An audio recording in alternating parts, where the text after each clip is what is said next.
Hi guys! So today is September 27 as I promised before ako first day of school. And today is September 27 and it's my grandfather's birthday. And ito na yung mga handa namin for today. So wait, papakita ko lang. So ayan, ito handa namin today. Ito sinigang na hipon, spaghetti, adobo, kanin, ayan, pati cake. Ayan, birthday kasi ng lolo ko. Ayan, 74 na po ang lolo ko. And ito, pasta. Nandun din yung sauce sa may lutuan. Thanks to my uncle who is cooking this. And also gulay. Yes, for a long life.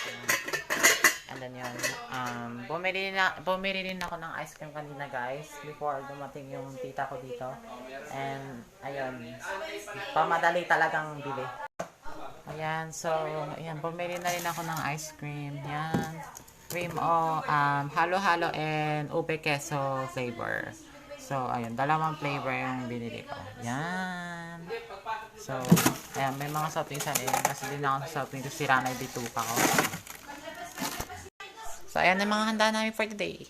And then, also guys, so, as I said, nung nakaraan, lahat kami nagkaroon ng COVID symptoms. Kaya nagkahiwalay kami nung una, nung mga bandang early of September. Nagkahiwalay-hiwalay kami dahil nga lahat kami ay nagkasakit. Pero, sabihin natin in short na lahat kami nagka-COVID. So, ayun lang. So, hindi ko talaga COVID po talaga kami guys. Hindi ko na talaga sure nung una kung hindi to. Pero nagka-COVID talaga kami guys. Lahat ng symptoms ng COVID na naranasan talaga namin. So, ayun nga, nagkahiwalay kami. Nag-quarantine kami sa kabilang bahay. And, pagkalipas ng mga panahon, yung mga September 13, 2 days after ko mag-vlog sa school supplies, pumunta ako dito, pinapunta ako ng tita ko dahil para tumulong ako sa pagbantay ng bata, which magbantay kay Samsam. So, nung pumunta naman ako dito 2 weeks ago, medyo okay naman na sila, wala na sila ng daman na sakit and everything. And, ayun, so, yun ang nangyari. So, yun. Actually guys, ako lang yung mag-isa dito sa bahay na to. Yung mga kapatid ko nandun pa doon sa papa ko. Kasi ayaw pa sila pa uwi ng papa ko kasi nga, ayaw nga baka daw meron pa ditong COVID, baka meron pang may natira pang virus or something. So ayun, so dito lang ako dito mag-isa for 2 weeks. And ayun, pumunta naman ako dito, may naramdaman ako konting ulit na nagkasakit ako, parang hina ako yung katawan ko yan. Pero after a few days later, medyo okay na. So, ayun guys. So, ngayon, after that, ito na yung sitwasyon namin. So, this month, hindi pa makakauwi yung mga kapatid ko. Pero sa October, makakauwi na sila. And, ayun. So, hopefully, mabalik na kami sa dati. So, ayun. Mamayang gabi, may sasabihin akong sad announcement for everyone. So, sino man nanonood ng aking vlog. Sasabihin ko lahat yun, anong talaga yung totoong nangyari behind of this everything. So, ayun. Basta sad news yung pinagdaanan namin. And mga pinagdaanan namin, sasabihin ko rin mamayang gabi. And then, ayun, so for today, muna tayo, enjoy lang man tayo celebrating ng aking lolo's birthday. So ayun guys, nakita nyo na rin yung aso namin na bago doon sa kabila. And, ayun, vlog ko na. So, and then, I think, lalagay ko sa kaligitnaan ng video. So, ayun. So, ito, mamaya magulog ulit ako, okay? Antayin ko na lang yung mag-celebrate kami and then mamayang gabi sabihin ko na lang sino. Bye-bye. Hi guys! So, nakatas na namin mag-celebrate ng birthday ng lolo ko. Hindi kami nagkantahan dahil nga kailangan maging ready kami sa lahat dahil sa mga nangyayari today sa amin. And kumain lang kami and then napadala na rin yung mga pagkain doon sa mga kapatid. And kasi ko parang tumaba ako. Ay, di na ako siguro. So, Samsan, sa tagal natin di pag-vlog. Ngayon ulit nakapag-vlog ulit tayo. Say hi!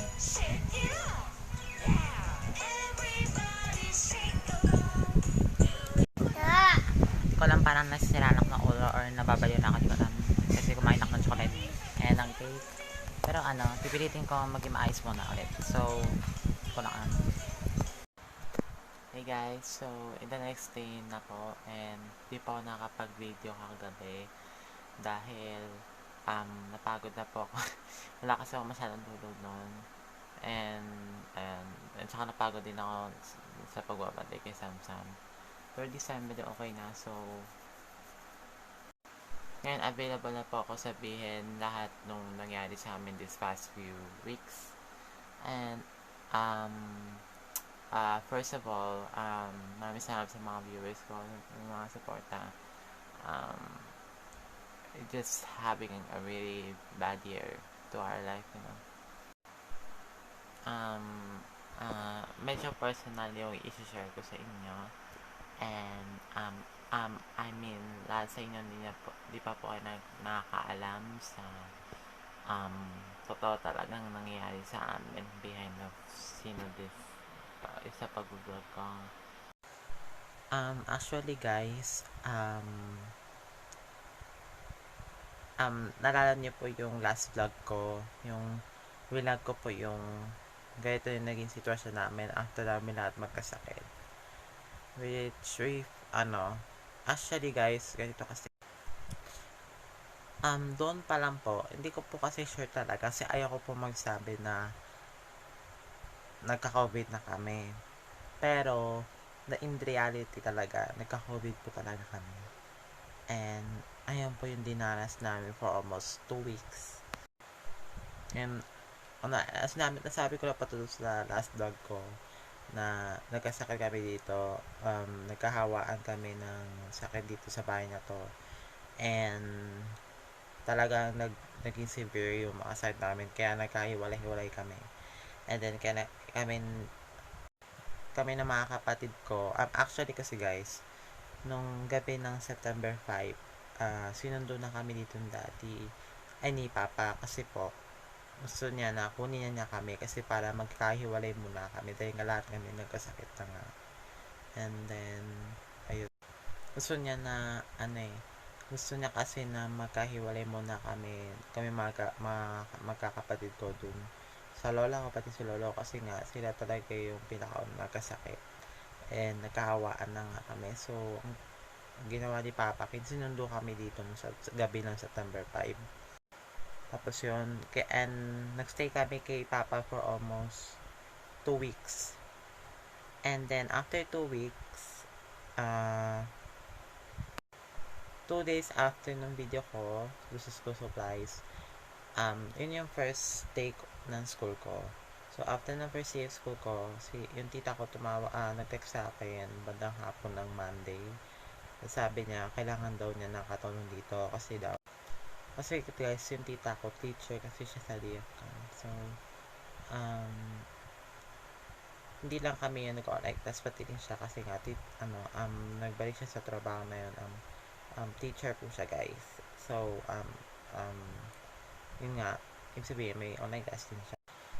And, ito kasi guys, kaya may mga tao naman dito kasama si Tito Chris noon.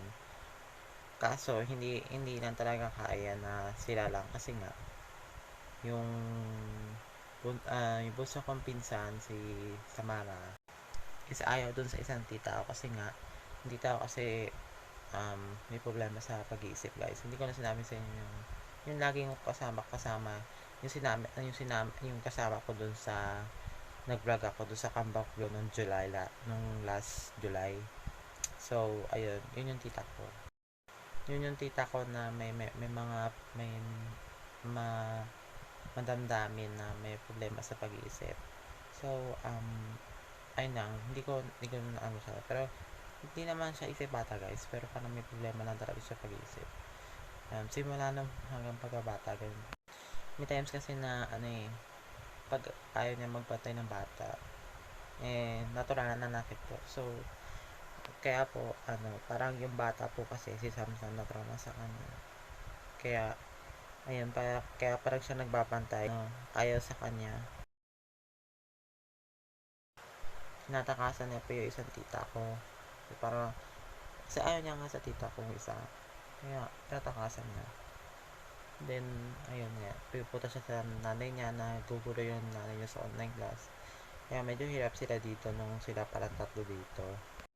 Kaya nung Monday na hapon, tinext ako ng tita ko na kung pwede pumunta ako dito kasi para tulungan ako doon sa online class. Ay, hindi.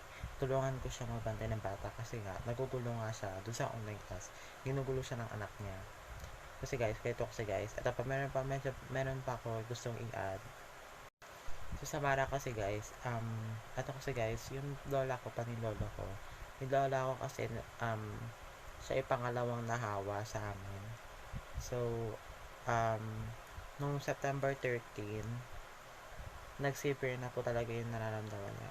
Siya po yung pinaka na severe talaga na symptoms ng COVID. Actually, COVID talaga. And, ayan, so, nung last day nung lola ko dito sa bahay, medyo nanghina na daw talaga siya and malala na daw yung pakiramdam niya. Hindi na maganda. Pasensya na, gusto ko ma-explain ito na maayos. Pero yung lola ko dito, nung last day niya dito sa bahay, medyo hindi na maganda yung pakiramdam niya. Hirap na huminga, nilindig na yung katawan. As in, lahat ng COVID symptoms na meron sa kanya nung bago siya dahil sa kanya. And after that, napag-desisyon na ng tita ko pati ng lolo ko, nadali na sa hospital ni lola ko. So, yun. So, nung araw din na yun, dinala din yung lola ko sa hospital before ako pumunta dito. And, ayun, medyo, ayun nga, kasi nga, medyo severe na talaga yung sa lola ko. So, yan. Balak lang sana na magbisita lang ako dito para tumulong lang kay Samsam. Kaso, kami na mag-ikasitahan kami nagkasakit. So, yung papa ko nag-decide na ipastay ako dito ng 14 days. Nagalit nga yung papa ko sa akin kasi nga, tigas nga ng ulo ko. Pero, hindi, hindi na sa pagmamatay sa ulo dahil kaya nga, tungkulin din natin na tumulong sa mga matatanda. Kaya nakakaawa din yung tatlong tao dito sa bahay na to. Kung hindi mo naman tutulungan, diba? Kasi mahirap din eh. Kaya guys, nangyari, kasi nagkikising yung pinsan ko eh. Hindi, ayaw nila ako magkwento ng ganito. Ito, ikukwento ko na lang very short Hindi ko napapabain kasi baka mas mamaalas pa. Ayun. Okay. So, medyo minaw na yung pinsan ko kasi nagiyak naman.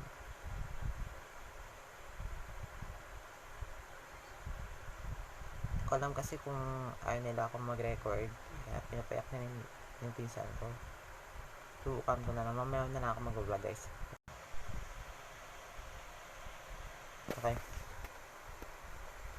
Pag umiyak pa siya, ibig sabihin mamaya muna ako mag Okay. So, tuloy na natin nata. Sa pagtuloy ko ni kukwento kasi medyo minaw na yung pinsan ko. Let's make it this shortly. So pinapunta ko dito ng tita ko nung Monday, September 13 dahil wala siyang katulong dito sa bahay na magbantay ng bata.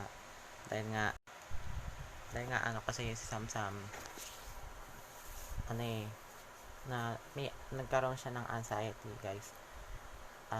Meron siyang separation anxiety kung saan kung kunwari yung nanay niya umalis lang kasi hindi niya nakita parang malaki ng trauma sa kanya yon kasi akala na kasi pag aalis ko na rin aalis yung mama niya tapos akala niya hindi na babalik so parang gano'n kasi yung nasa isip niya kaya nagkaroon si Samsa ng anxiety At lumala yun guys. At meron yan hanggang ngayon. Ganun katindi yung pinagdadaanan namin. Doble-doble at patong-patong na problema. And I just having a really hard time during this past few weeks. And so, yung pagpunta ko dito noong September 30, yun din yung araw na dinala yung lola ko sa ospital. And kasi nga, dahil nga siya talaga yung pinaka-lumala na siya yung pinaka-lumala yung sakit. I'm sorry, hindi ko ma-explain ng maayos. Balak sana nun na one day ko, pero hindi ako pinauwi ng papa ko dahil nga for the safety na rin. Kasi nung pumunta ako dito guys, medyo okay na kami lahat. Wala na kami naramdaman. Pero pumunta ako dito kasi nga gusto ko pa rin tulungan sila Tita Chris. Yun. Kaya umapunta ako dito isang linggo. Pero okay lang naman sa akin yun kasi nga gusto ko rin tumulong kala Tita Chris talaga kasi kawawa si Tita Chris. Kawawa rin si Samsam. Kasi gusto ko rin na magsama rin sa mga kuya o kaya kasi nga syempre sila na ng tatlo dito kaya talagang napaka-lodi talaga nila. Kaya yun, napakahirap din. So yun guys, so that week yung week na yun yung through the whole week nandun sa hospital yung lola ko. In-admit po siya guys kasi ayun nga po, talagang severe na yung naramdaman ng lola ko. Masama na talaga yung pakiramdam na at hindi na maganda yung pakiramdam niya. Kaya ayun, so napag-decide nung pagpunta sa hospital, ayun, nagawa ulit sila ng mga papeles, tapos dun inadmit yung lola ko sa Sarate, sa Parañaque. So ayun, so almost yung lola ko is almost 2 weeks sila sa hospital. And si lolo lang lagi nakabantay kasi siya yung immune na eh. So after few days siguro, I think pinaswab yung lola ko, and then siguro 1 day later na lumabas yung result, nag-positive siya sa COVID-19. So it means yung lola ko is may positive sa COVID-19.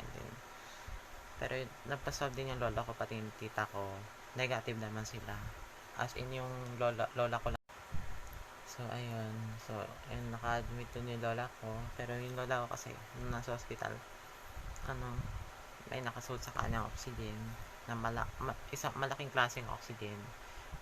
Tapos basta kung makikita nyo guys, kasi gusto ko sana i-screenshot, kaso nangyari na ako kasi kailangan bigyan ko rin ng respeto, bigyan ko rin ng privately si mamo, yung lola ko, kasi alam mo yung napaka malaking kakaya na gagawin ko yun na SS, so hindi ko na yun dinuloy. Tapos may nakalagay sa kanyang malaking klase na oxygen. Tapos I think isang beses ginabitan din siya ng ventilator kasi hindi niya kayang huminga mag-isa eh. And then nilagay din siya na high flow oxygen machine. And then ganun na naging sitwasyon ng lola ko for almost 2 weeks sa hospital sa Sarate, sa Parañaque City. Doon siya inadmit. And after that, everything just happened and everything just went on.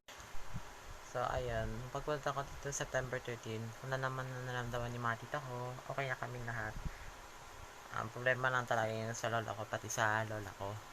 And ayun, so ngayon nag-go with the flow kami for almost 2 weeks. And then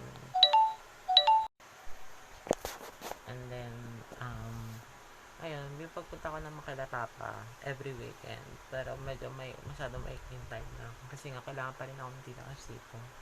Kung nakakawa naman sila kasi hindi ko naman tulungan, diba?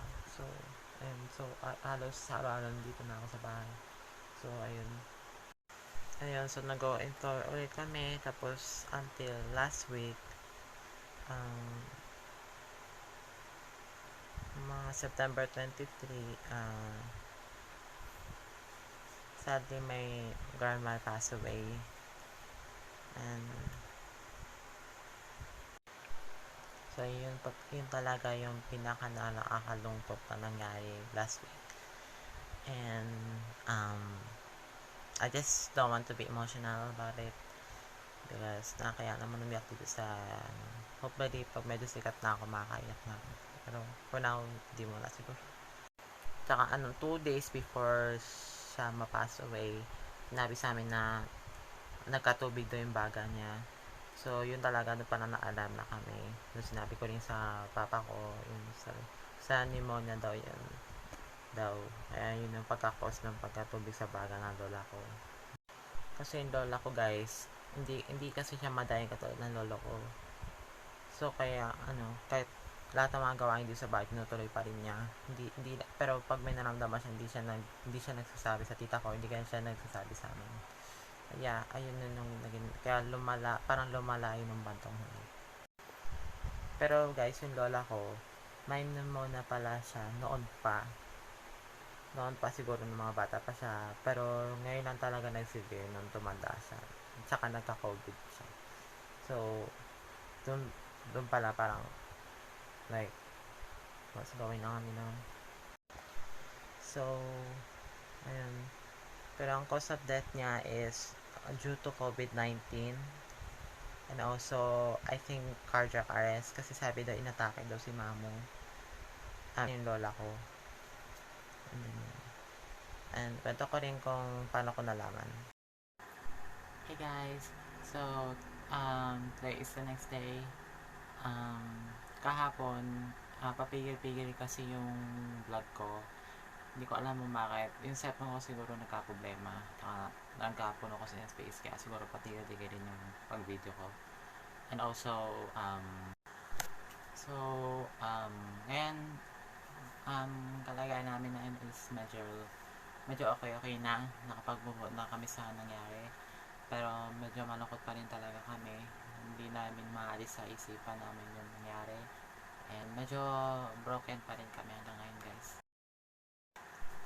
Forever na kasi nasa puso namin at sa isip namin yung nangyari. At hindi namin makakalimutan yung nangyari. And it makes more sad for us na nisip pa rin yung ganun nangyari. I just want to move forward.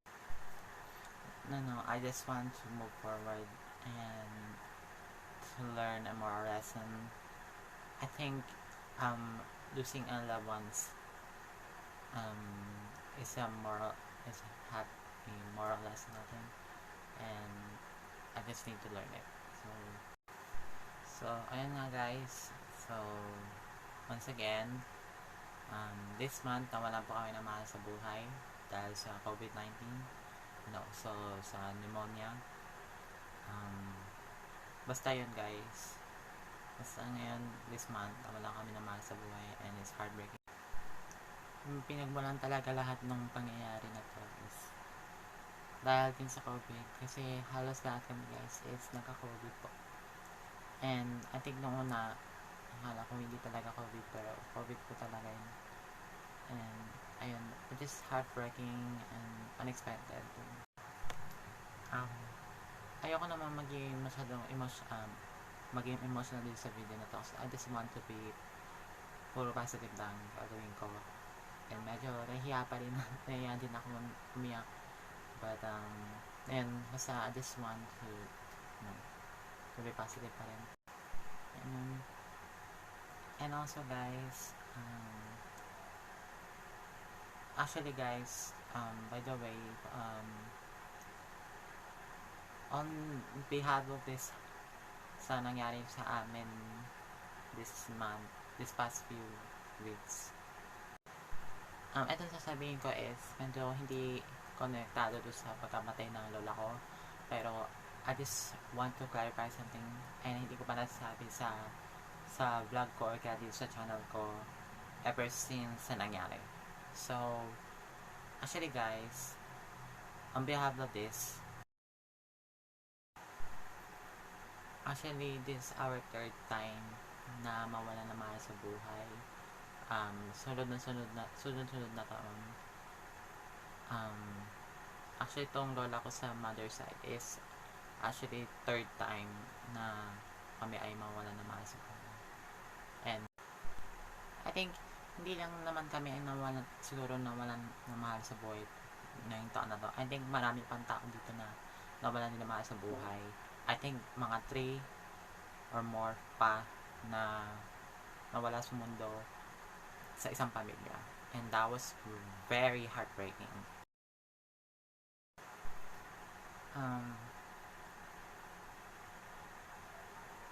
Ang pinakaunang nawala sa mundo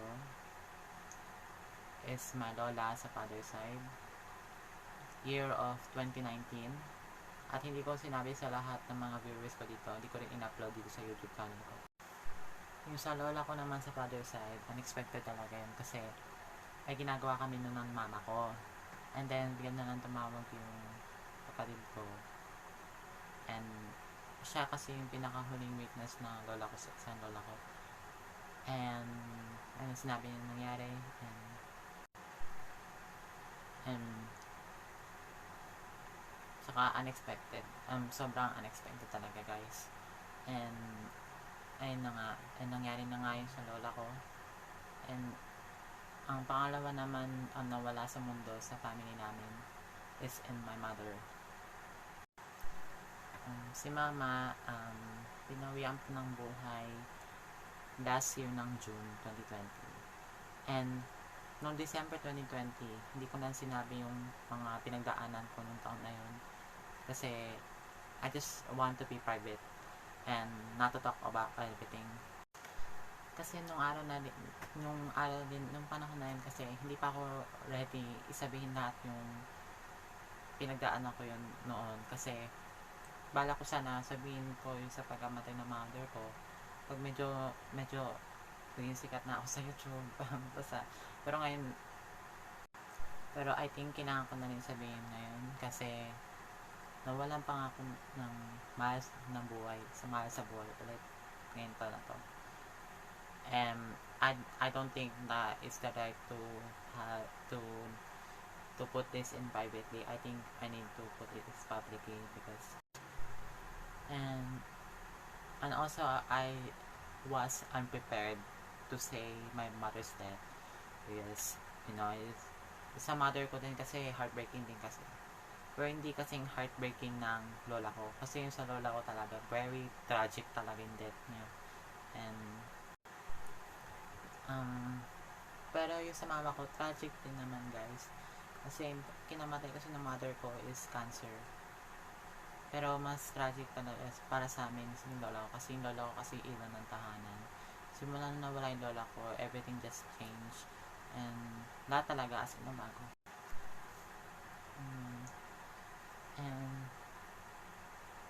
And then noong June 18, 2020, nangyari na yung kay mama. And it's very heartbreaking for me. But also, nag-recover naman ako after few months. So, nakakita nyo naman sa Pasko, medyo masaya ako. And parang kinalimutan ko rin yung nangyari. Pero, at the same time, nandun pa rin nasa isip ko minsan si mama. And, nandun pa rin yung kalungkutan, guys. Pero, pag may masayang part na, parang nakakalimutan na siya. Pero I think yung mga ibang viewers ko napansin na rin na nawalan din ako ng ina nung taon na yun kasi habang nag-vlog ako, kita rin yung picture ng mama ko sa likod ko. And hindi ko pa in-explain yun kung ano yun. And I think ibang viewers ko nagtaka din but may mga picture ganun. Pero sabihin ko na yun din ng taon na and then yun. And this year, I think it's gonna be my worst year ever for me. And yun nga, nangyari na ngayon sa lola ko.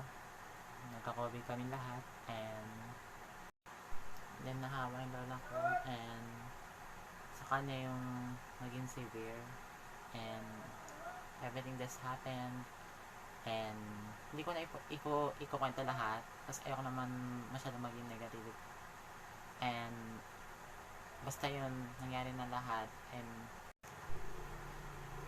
then ayun na, pinawian na ng buhay yung lola ko and it was heartbreaking for me and also for my family.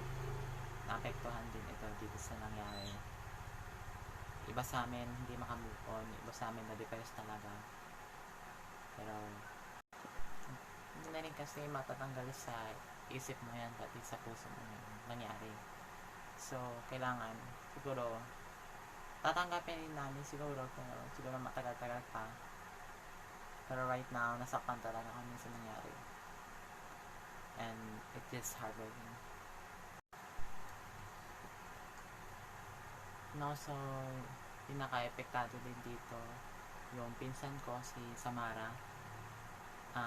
Simula namatay yung lola ko, nagkaroon siya ng anxiety, separation anxiety. Halimbawa na lang yung mama niya, yung tita ko, kasi yung tita ko kasi guys, teacher sa Vietnam. At least sabi ko to yesterday. And then, pag kunwari, pumunta ng kusina yung mama niya, susundan niya. Tapos pag pinipigan namin, umiiyak. So, kasi siguro, kunwari, kung may umalis man dito sa bahay, yung pinakamalapit-lapit sa kanya talaga. Parang natatakot siya na baka akala niya mawawala na talaga forever yan. And, yun yung anxiety ng pinsan mo. Yung lola ko kasi bago siya dali ng ospital noong September 13, gising si Samara noon, nung kita ni Samara yung pag-alis ng lola ko, pati ng lolo ko, papunta ng hospital.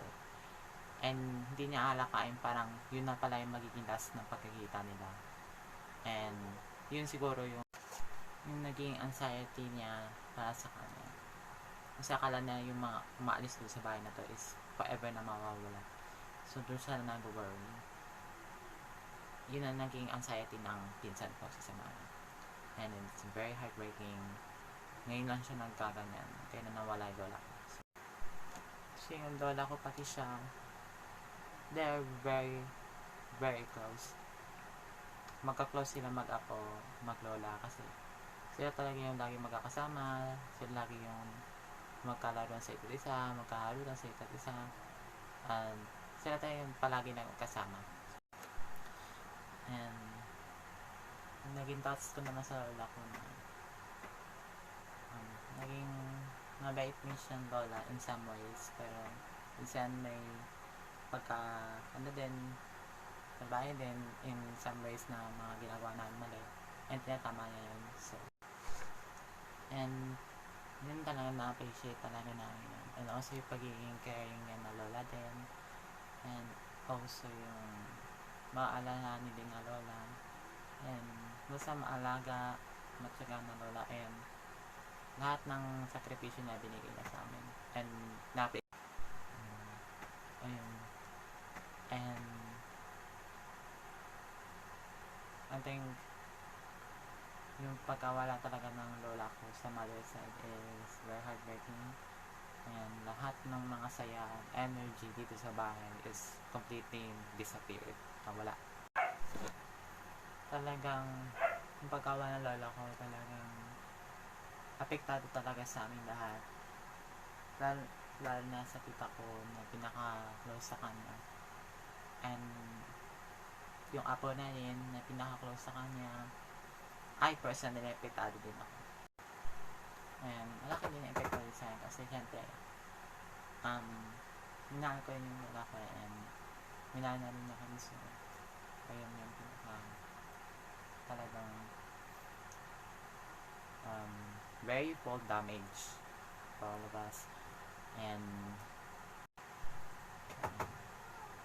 sasabihin ko naman yung thoughts ko sa lola ko sa father side, and also sa mom ko. But first, I'm going to talk about this in my lola and father side, kasi yun talaga yung pinaka-unang nawala sa mundo before yung mga iba. Yung lola ko sa father side, naging mabait din siya sa amin lola, pero although hindi naman siya ganun ka-perfect na lola para sa amin, pero at least ginawa niya lahat ng paraan para sa amin, and also nagsasapigil pa rin siya kahit papaano, kahit hindi naman siya ganun ka mag-alaga na at least niya pa rin yung best niya. And also naging mabait din siya lola, at hinana rin kami kahit pa paano. Ayun nga, at basta naging favorite ko rin siya lola nung panahon na yun. And naging best friend ko rin si lola kasi si lola din yung pinakalaging ko usap. And parang kaming dalawa parang lagi kami mag-best friend. Minsan pa naging best friend masyado is nawala na rin ng ganang sa lola and hindi yun nagpo-powers. Hindi ko naman ina-hide sa inyo guys, naging disrespectful rin ng tao. Pero at the same time, nagbabago rin isip ko habang tumatanda. Hindi ko naman din itatago yun, siyempre naging disrespectful din ang tao. Pero habang tumatanda ako, na-realize ko lahat ng mga lang yan, kalat yan, mga kamalian. Binabago ko naman yun guys sa learn. And I need to stop touching my hair kasi parang hindi na siya nakakatawa. Yun.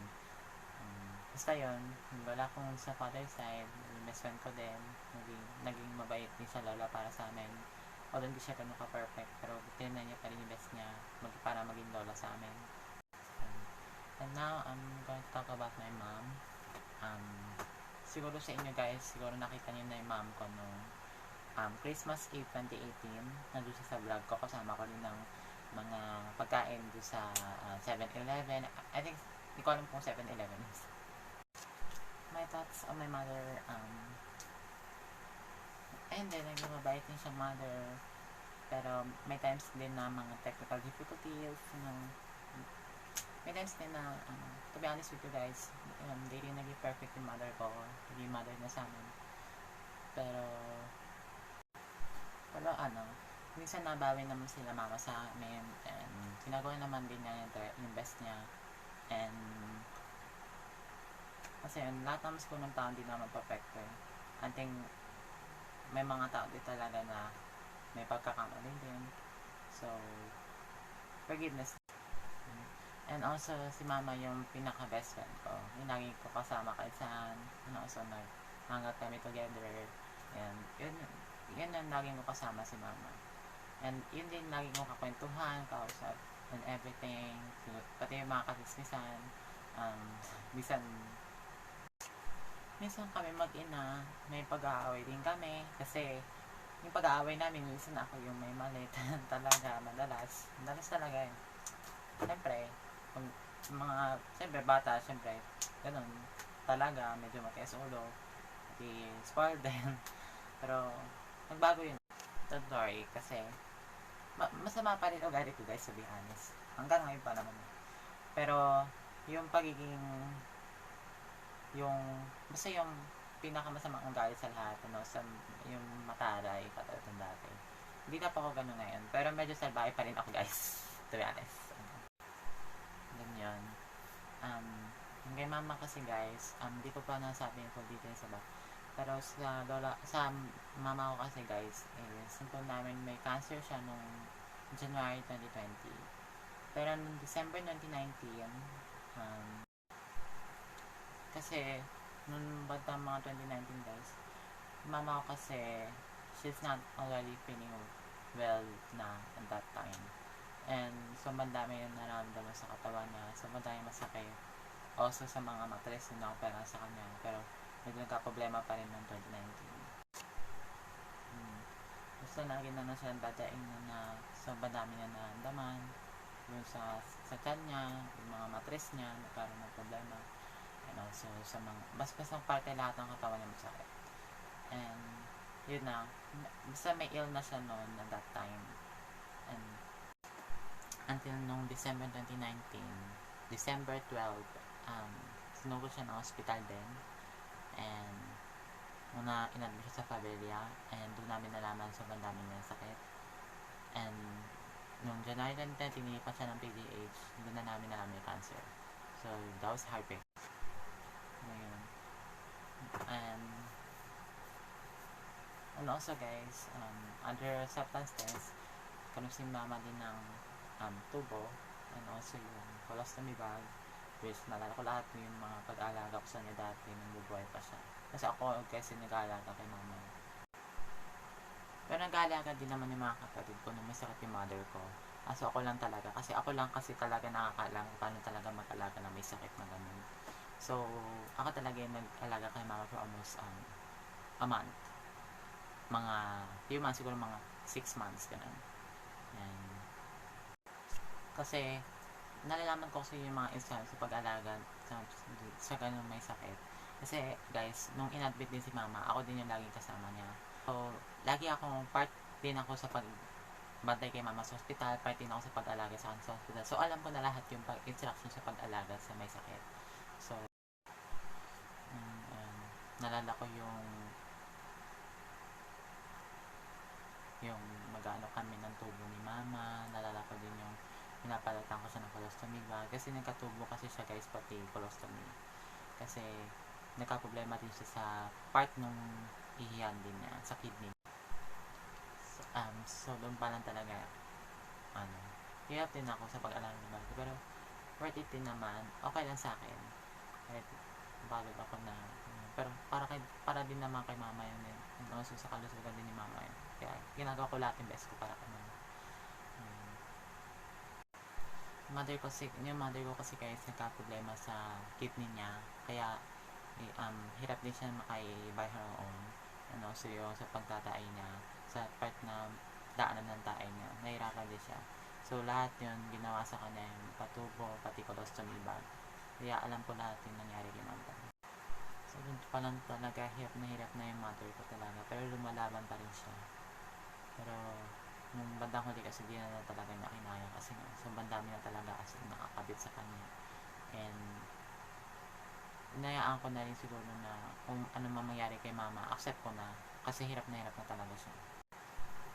And nga, until June 2020 last year, hindi na kinaya ni mama, and binawian na rin siya ng buhay dahil sa stage 4 colon cancer.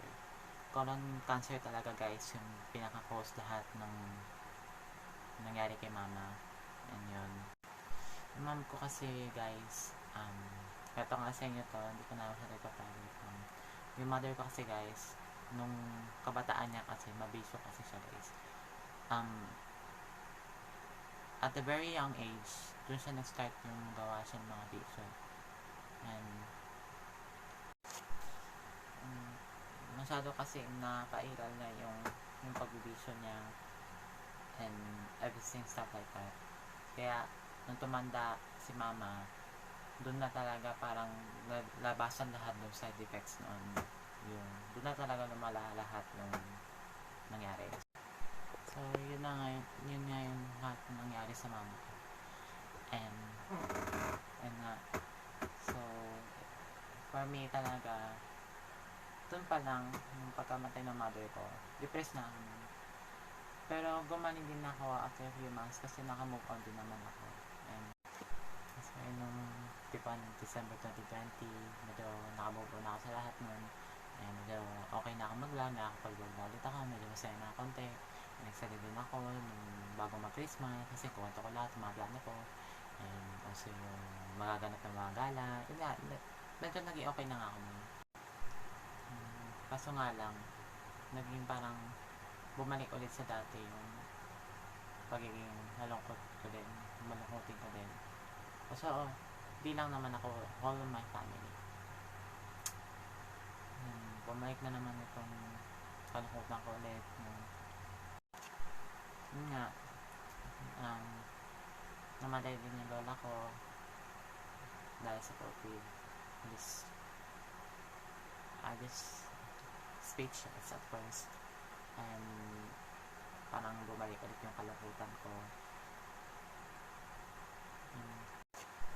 Isang parang everything just flashback. Doon talaga pag nawalan din sa mga Julia, parang apektado kayo naman talaga. Ngayon naman, medyo masaya naman ako minsan napapayak naman din ako kasi naiisip ko pa rin yung nangyari. Hindi ko talaga maalis sa isip ko.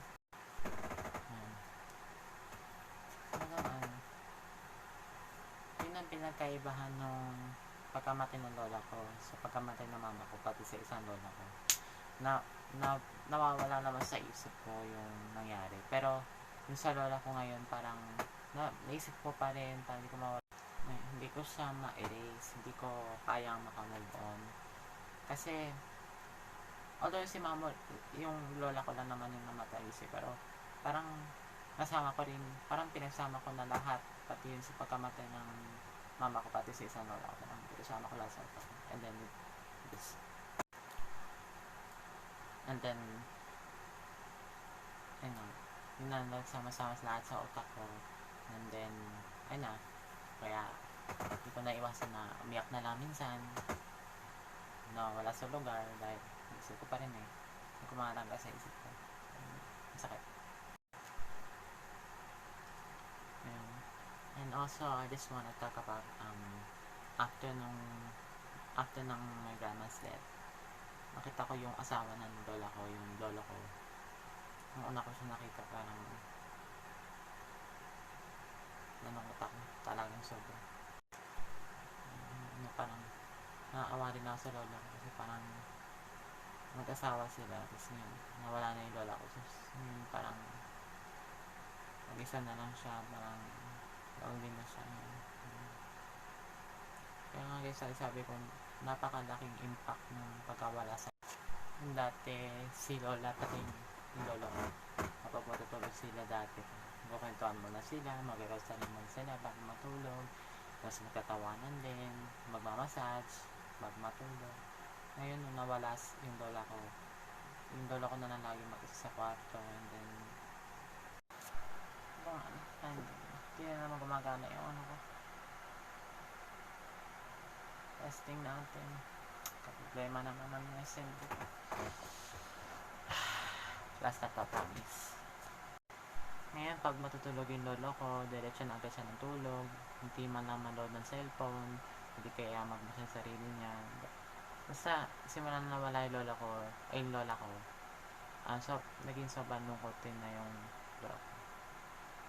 And, yun na yung pinakamasakit na part.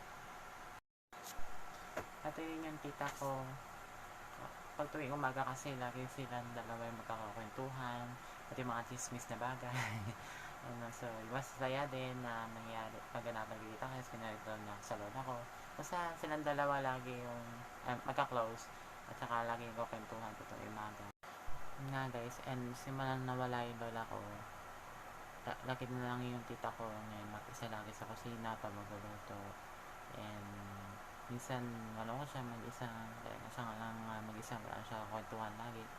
And minsan napapayak din siya, pero then nakakamuod din naman kaya ito pa. Pero ngayon may kakakwentuhan pa rin naman tita ko, yung lola ko, pero hindi lang talaga katulad sa lola ko na full of happiness talaga, and also energy tuwing morning. So, at yun yung tita ko, pag tuwing umaga kasi, lagi silang dalawa yung magkakakwentuhan, at yung mga chismis na bagay. So, masaya din na nangyari, paganapan kita kasi pinarito na sa lola ko. Basta silang dalawa lagi yung magka-close, at saka lagi yung kwentuhan ko tuwing umaga. Nga guys, and simulan nawala yung lola ko, lagi na lang yung tita ko ngayon, mag-isa lagi sa kusina pag magluluto. And minsan wala ko siya mag-isa, kaya siya nga lang mag-isa, wala siya kwentuhan lagi. And minsan napapayak din siya, pero then nakakamuod din naman kaya ito pa. Pero ngayon may kakakwentuhan pa rin naman tita ko, yung lola ko, pero hindi lang talaga katulad sa lola ko na full of happiness talaga, and also energy tuwing morning. So yun lang guys, di ko na papatagalin to kasi sobrang haba lang ng video ko. Pero guys, meron din ako video na binidyo ko din yung urn ng lola ko. So ito siya. And also this is our second time losing a loved ones. So sana di na pa dumagdag yung third time. And basta ang sakit mawala nga sa Malboy. So ayan, na ano nga ako, nagbabalik sa isip ulit. ako nang nag-design lahat nito. Ako na nag-prepared. So ayan. So very sad year and very tragic thing for us. And Actually, my mother passed away June 2020 last year. And di ko lang na-vlog kasi ayoko naman masyado na full information. Pero this time, sabihin ko na agad ko yung sa lola ko. And ayun lang. So, magkasama nila sila ngayon sa heaven. Lola ko, Kaya mama sa so ayan, nakremate na siya and then, party directors din. ayan, sumalangit na siya noong September 23 and pati si mama. Last year pa actually si mama, hindi ko lang nasabi. And yung living, ng araw ng living ng lola ko is naka-schedule bukas.